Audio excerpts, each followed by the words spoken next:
ओम नमः शिवाय। जय श्री राम। साथियों, आज हम समझते हैं शारीरिक शक्ति अर्थात बाहुबल। पहले के पुरुषों को देखें तो उनमें इतना बाहुबल था कि कोई हाथी को पछाड़ देता था, कोई शेर से लड़ाई लड़ता था, कोई अपने तलवार के बार से घोड़े को चीर देता था, किसी ने बड़े बड़े पत्थरों को उठा देता था, कोई 10-10 कोस की दौड़ लगाता था। इतने असंभव असंभव काम कर देता था जो आज सोचें तो ऐसे लगते हैं जैसे कोई चमत्कार हुआ था। आज के आदमी को देखें तो उससे खुद का वजन नहीं संभल रहा, खुद से नहीं चल पा रहा। आज 2-4 किलोमीटर चलना, पैदल चलना उसके लिए मुश्किल हो गया। पहले के पुरुष जो थे, कहते हैं कि 8-10 महिलाएं तो हर पुरुष रखता था, यानी कि 7-7 शादियां तो सबकी होती थी करीब करीब। बाकी किसी किसी के राजा महाराजाओं के यहाँ तो हजार हजार रखेड़ी हुआ करती थी। तो इतनी महिलाओं के साथ अकेला पुरुष कैसे संभालता था उनको? उसकी शारीरिक शक्ति का राज क्या था? तो साथियों, जब अध्ययन किया जाता है तो पता चला कि इनके पीछे है उनकी खान पान, उनकी प्राकृतिक जीवन शैली। उनका जो खान पान था उसके अंदर औषधीय खान पान था।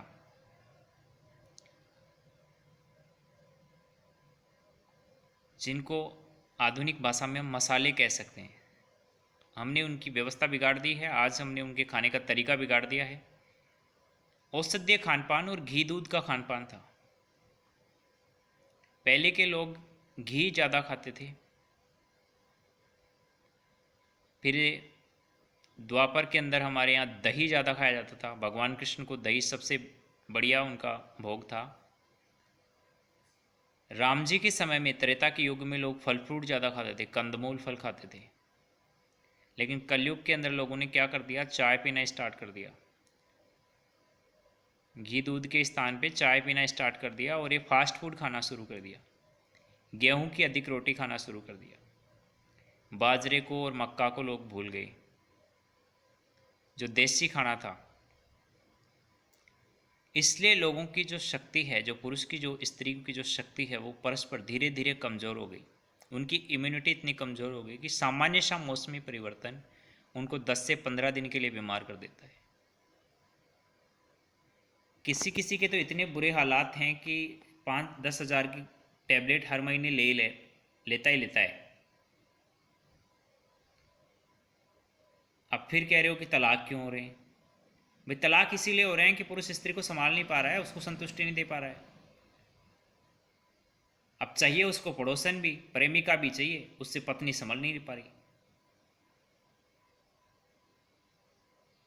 किसी किसी को तो मतलब 3-3 4-4 शादियां करने की जरूरत है। अरे भाई, तुम एक को नहीं संभाल पा रहे ठीक से, 15 मिनट उसके साथ ठीक से सो नहीं पाते, इतने कमज़ोर हो गए और अपने आप को मर्द कहते हो। और कुछ तो ऐसे मर्द भी हो गए आजकल जो लड़कियों के, महिलाओं के कपड़े पहन करके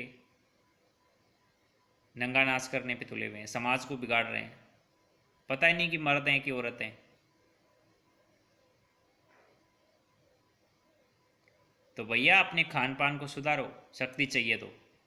नहीं तो फिर ऐसे ही तुम्हारी ज़िंदगी झंड रहेगी। बीवी के सामने भी बेइज्जती होगी, हर जगह तुम ठोके जाओगे, पेंदे जाओगे, मजाक बनाए जाओगे।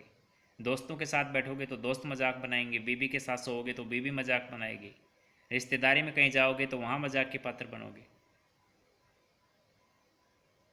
ऐसे ही कोई महाराणा प्रताप और भगत सिंह पैदा नहीं होता, कोई शिवाजी पैदा नहीं होता। अरे वो कोई आसमान से टपके थे क्या? उन्हें भी हमारी तरह माता के गर्भ से पैदा हुए थे,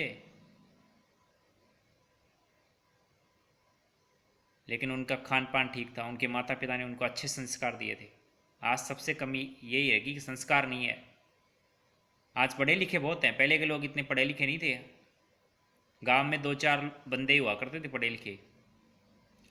आज देखें तो गांव के अंदर 90% लोग साक्षर हो गए, लेकिन फिर भी साले इतने बेवकूफ़ हैं, इनको यही नहीं पता कि क्या खाना है, क्या कैसे रहना है, ज़िंदगी कैसे जीनी है।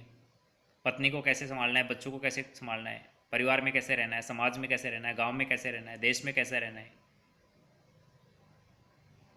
इनको खुद का कुछ पता नहीं। इनको कोई कहता है कि ये साबुन लगा के नहा लो, इससे गोरे हो जाओगे, इससे काले हो जाओगे, ये दवा ले लो, इससे वजन घट जाएगा, इससे बढ़ जाएगा, ये कपड़े पहनो, ये गाड़ी चलाओ, ये फलाना, ये जिम जाओ, फलाना ढिकाना। इनको खुद को कुछ पता ही नहीं है ज़िंदगी का, क्योंकि परंपराएं टूट गई। जो कुल परंपरा थी वो ख़त्म हो गई। अब कुल परंपरा से इनके पास रियल नॉलेज कुछ है नहीं, इसलिए जो दुनिया जो कहती है या दुनिया में जो देखते हैं सुनते हैं उसी के अनुसार अपनी ज़िंदगी जीते हैं। आज से अगर एक पीढ़ी पहले देखें तो चाय कोई जानता नहीं था इंडिया में। हमारे लोग तो घी दूध खाते थे, अब वो सब घी दूध तो इन्होंने बेचना स्टार्ट कर दिया। जिसके घर पे 5 भैंस बंधी हुए हैं उसके घर पे दूध नहीं पिया जाता, चाय 10-10 पी जाती हैं। छोटे छोटे बच्चों की ज़िंदगी ख़राब कर रहे हैं चाय और चीनी घोल के। एक स्लो पॉइजन अपने बच्चों को दे रहे हो आप। और इसके हालात इतने ख़राब हो गए कि जो लड़कियां शुरू से चाय पीती हैं उनके पता नहीं कितने तरह की प्रॉब्लम हो गई, उनके बच्चे पैदा नहीं हो रहे, जब पैदा ही दवा से हो रहे हैं। 9 महीने भी गर्भ में ठहर नहीं पाते, उनको दवा दे दे के डांटना पड़ता है ज़बरदस्ती। तो ऐसे बच्चे, ऐसे पुरुष, ऐसे जवान जिनको कहें हम, क्या कहें, वो क्या समाज को संभालेंगे, क्या देश को संभालेंगे, क्या घर बार को संभालेंगे, कौन संभालेगा इस देश को। तो कम से कम जब तक आप गर्भवती हो, मैं तो माताओं से यही कहना चाहता हूँ कि जब आप, पता नहीं आपने कैसा जीवन जिया है पहले, वो भी ठीक है, लेकिन जब आपके गर्भ में बच्चा हो तो कम से कम अपना खान पान बहुत शुद्ध रखना, ताकि आपका बच्चा, ज़रूरी नहीं कि महाराणा प्रताप जैसा हो, भगत सिंह जैसा हो, शिवाजी जैसा हो, लेकिन कम से कम ऐसा तो हो कि अपने आप को बचा तो सके इस दुनिया से, अपने आप को जीवन तो जी सके, अपना खुद को तो संभाल सके, उसका एक छोटा सा परिवार उसको तो संभाल सके, अपनी बीवी को तो संतुष्ट कर सके। नहीं तो फिर वो देखना पड़ेगा आपको। पहली बात तो उसकी शादी होगी नहीं, लेकिन अगर आपने कहीं से उसकी कर भी ली जोड़ तोड़ के, तो फिर उसकी बीवी किसी पड़ोसी के पास भागेगी या किसी रिश्तेदार के पास भागेगी, फिर कहोगे कि लड़की का दोस्त है। लड़की का क्या दोस्त है भाई,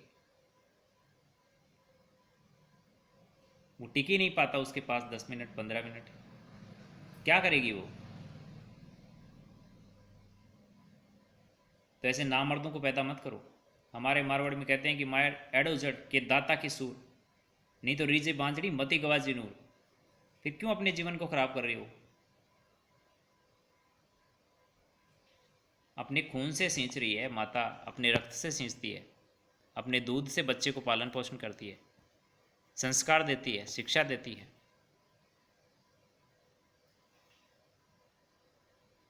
तो कम से कम ऐसे बच्चे पैदा करो ताकि वो अपना और अपने समाज में, ऐसे ही नहीं है खाना पीना और मरना, बच्चे पैदा करना, ये तो जानवरों का काम है, ये इंसानों की प्रवृत्ति नहीं है, वरना पीढ़ी दर पीढ़ी नरक में जाते रहोगे। अरे कोई तो ऐसा पैदा करके जाओ कि अपने ख़ानदान को साला निकाले उस नरक से।